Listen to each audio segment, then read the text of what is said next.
నమస్తే ఆంధ్రప్రభకి స్వాగతం. నేను ప్రియా కౌశిక్.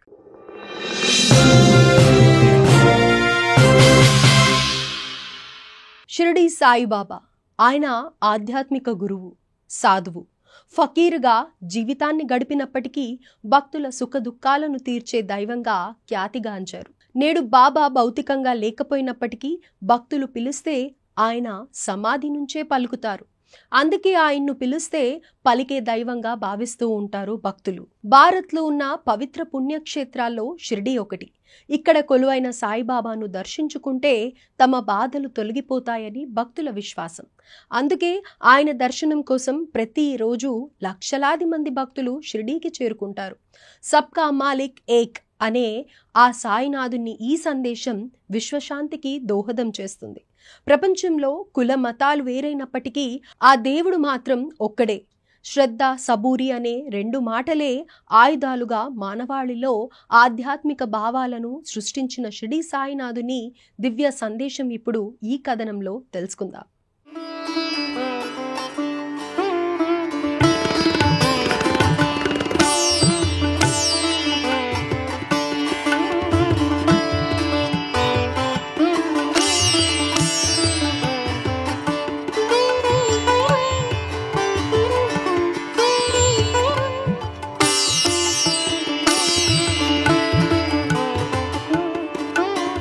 సాయిబాబా జన్మస్థలం కుటుంబం కానీ ఆయన పూర్వ జీవితం గురించి స్పష్టమైన సమాచారం లేదు.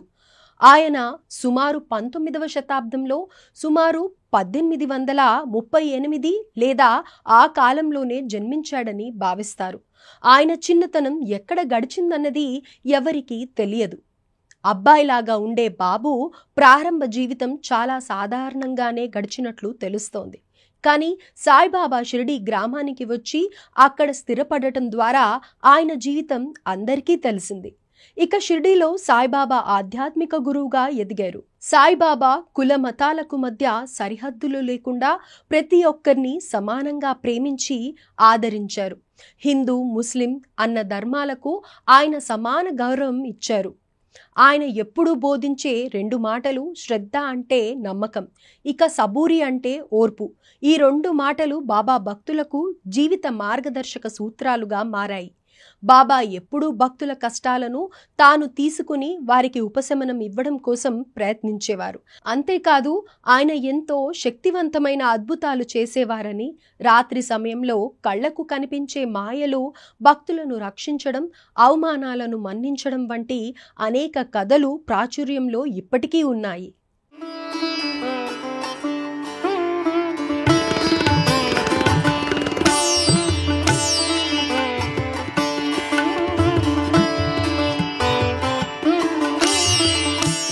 బాబా జీవితం సర్వమత సారాన్ని, మానవత సేవను ప్రతిబింబిస్తుంది.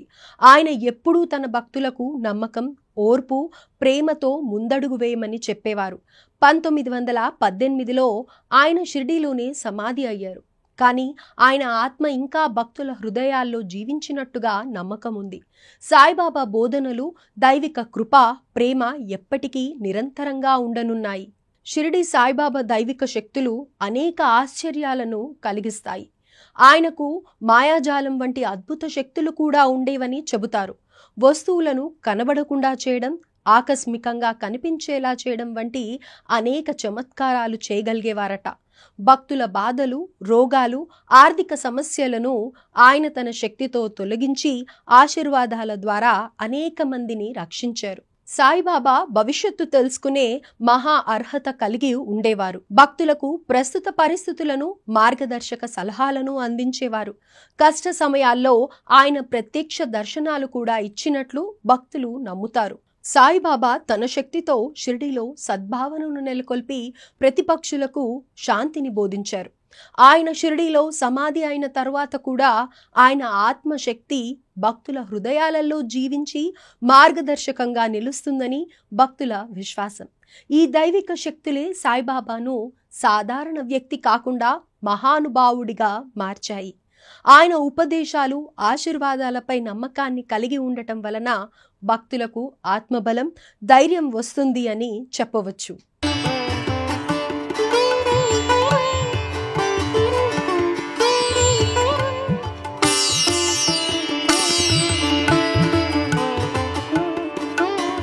షిరిడి సాయిబాబాను కొంతమంది ముస్లింగా భావిస్తారు. ఇందుకు కొన్ని కారణాలు లేకపోలేదు. బాబా తనను ఫకీరుగా పిలుచుకునేవాడు.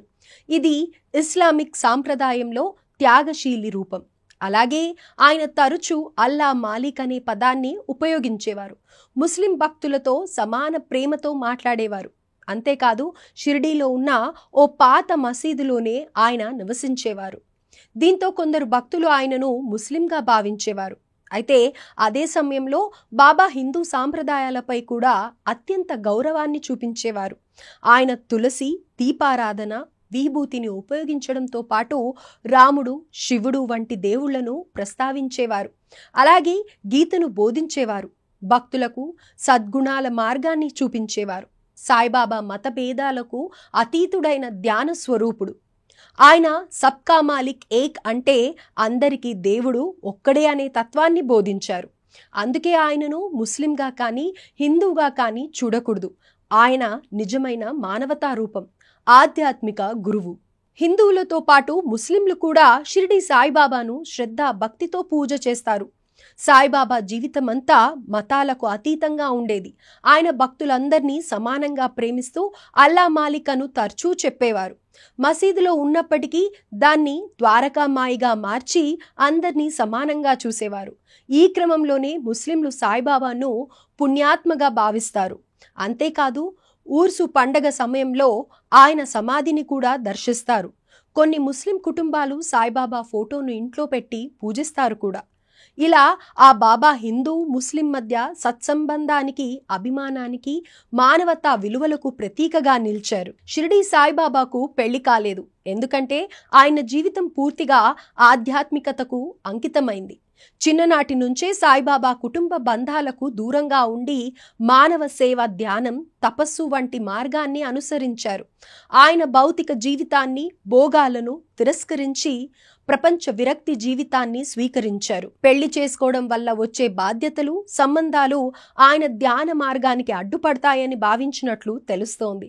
అంతేకాక ఆయన మతాలను మించి అందరినీ సమానంగా ఆదరించిన దైవ స్వరూపుడు. అందుకే ఆయన తన జీవితాన్ని భక్తుల క్షేమం కోసం అంకితం చేసి సన్యాస జీవితం గడిపారు. ఆయనకు తాను ఎవరి కోసమో కాదు, మొత్తం మానవాళి కోసమే అని స్పష్టమైన దృక్కోణం ఉండేది. దీనివల్లే సాయిబాబా వివాహ బంధంలోకి వెళ్లకుండానే దైవత్వాన్ని ప్రదర్శించారు.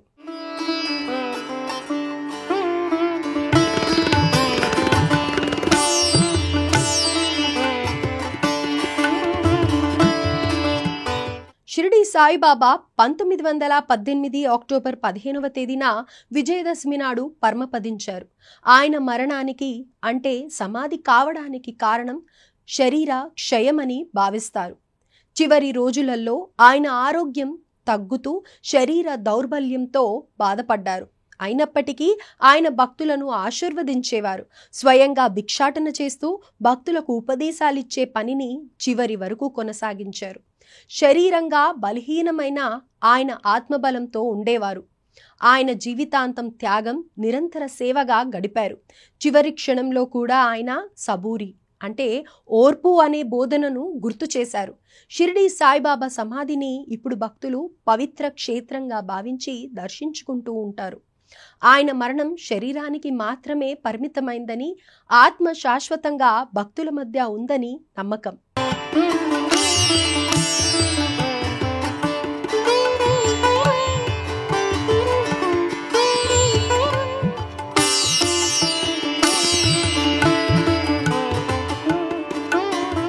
శారీరకంగా షిరిడి సాయిబాబా 1918లో సమాధి అయినా భక్తుల నమ్మకం ప్రకారం ఆయన ఆత్మ ఇంకా బ్రతికే ఉంది.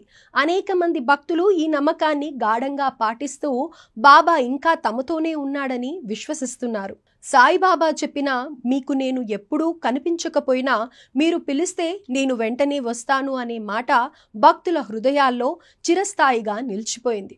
భక్తుల జీవితాల్లో అనుభవమయ్యే అద్భుతాలు, కష్ట కాలాల్లో దారులు కనిపించడం, ఆశించిన సహాయాలు అందడం, ఇవన్నీ బాబా కృప ఫలితంగా భావిస్తారు. చాలా మంది బాబా కలల్లో ప్రత్యక్షమవుతాడని, ధ్యానంలో దర్శనమిస్తాడని చెబుతూ ఉంటారు. అందుకే సాయిబాబా శరీరాన్ని వదిలినా ఆయన ఆత్మస్వరూపంగా ఇప్పటికీ భక్తులతో సావాసం చేస్తూ వారికి మార్గదర్శకంగా ఉంటాడని విశ్వాసం. అందుకే భక్తుల హృదయాల్లో ఆయన శాశ్వతంగా జీవిస్తున్నారు.